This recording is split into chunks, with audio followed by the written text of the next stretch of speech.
some of the initiatives that NCT has taken up recently is really thinking through the role of formative assessment, right? And not just this idea of a big test at the end or a summative assessment that comes at the end of a year, at the end of a big curricular unit, right? Instead, we should be constantly assessing students, right?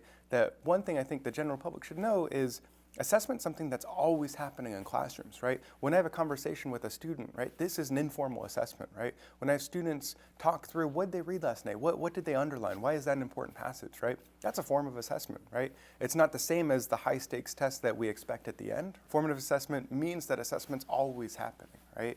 It's something that as a teacher, I'm gonna gauge where each individual student is along the process of learning, right? And I'm gonna continue to work with them, right? Use the feedback I'm getting from students, change the kinds of instruction I'm doing, and move forward with those pieces, right? I think we assume that assessment means this one singular test that everybody gets, right? This is an assumption that's made.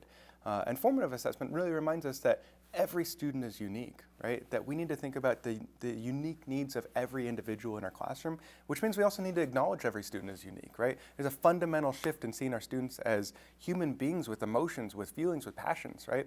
Versus somebody who's going to put their name and bubble in letters, right? There's a real difference. And formative assessment is a useful reminder for us that it's a reminder of who's in our classrooms today.